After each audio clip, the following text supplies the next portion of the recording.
What's going on? I'm King Cole and welcome back to the channel. And welcome back to the 5-stack-ish. While I normally just give 5 reasons to watch the LCS or whatever major LoL esports event is going on, I decided that I'm gonna spice things up a bit with 5 hot takes from play-ins. That's right, I'm giving you 5 of my most controversial opinions from watching damn near every single match of play-ins. I'm gonna start with my most lukewarm of takes because we can't just be jumping right into hell right off the bat. No, we gotta build up to it. So my first take of the day is that the gap is closing.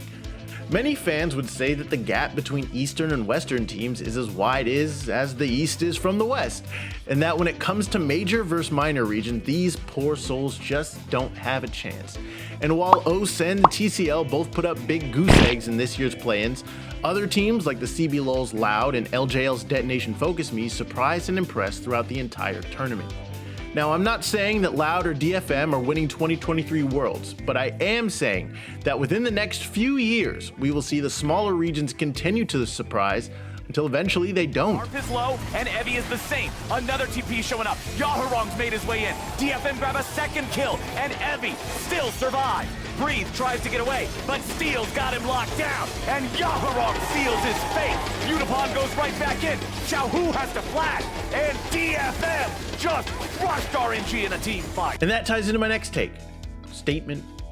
Declaration. All right, at this point I'm just naming synonyms. That pending the LCL's involvement in next year's Worlds, Slava Ukraini, the extra play-in spot should not be given to a major region, but to this year's best performing wildcard region. After Mad Lions' ignominious exit to become the only major region team to not make it out of play-ins twice, we'll get to that later, the only thing I could think of was, well, that was a waste, because that spot could have given an opportunity to a wildcard region team to gain valuable international experience, which allows that team to continue to improve, thereby bolstering the entire region, forcing teams to adapt and develop, which will further close the aforementioned gap between major and minor regions. Thank you for coming to my TED Talk. Amazing job kiting him out. RNG without play, but Heavy gets the ult that will slice right through them. 3 for 3. Sold to DFM. For my next trick, we're gonna zoom in on Group C, specifically DRX, because I 100% believe that they're making it to knockouts. After surprising, frankly, everyone when they managed to knock off RNG to wrap up the first day of Worlds, DRX crushed the rest of their group and finished play-ins as the only undefeated team across both groups. Pioshik/Juhan, whichever one they feel like starting that day, Zeka, and of course Deft have all stepped up considerably. But their young mid laner has been particularly impressive, bursting onto the scene and announcing his arrival to the world stage. And if DRX continues to play like the team that took down RNG, it's hard to imagine 2 other teams in Group C that can beat them. Running for his life, limping, no flash available, gets at least one back for the Bud Light Ace. Which feeds a little bit into my 4th hot take of the day, which is probably gonna piss off any EU fans, but I don't give a because NA is greater than EU. Yes, I said it. I don't want to hear another word from EU fans ever again, because 4/5 of the LEC's first team All-Pro and the LEC MVP just got absolutely dumpstered by an evil genius squad with a substitute AD carry and a rookie mid laner.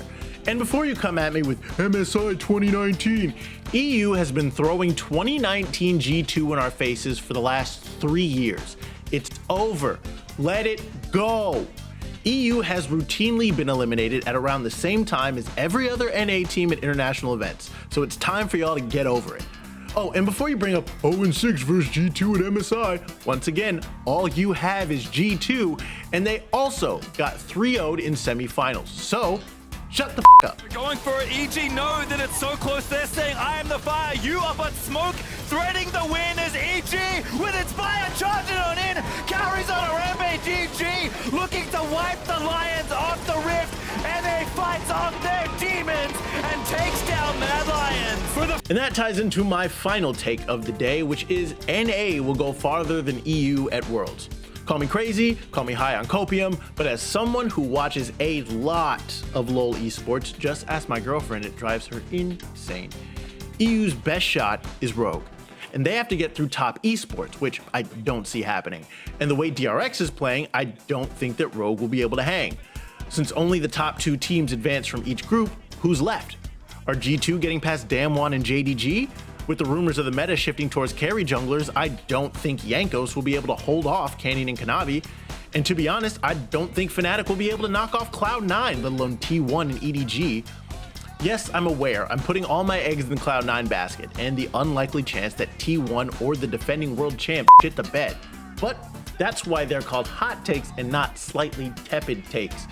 So that's gonna do it for me. Thank you so much for joining me. Do you think I'm huffing copium or do you agree?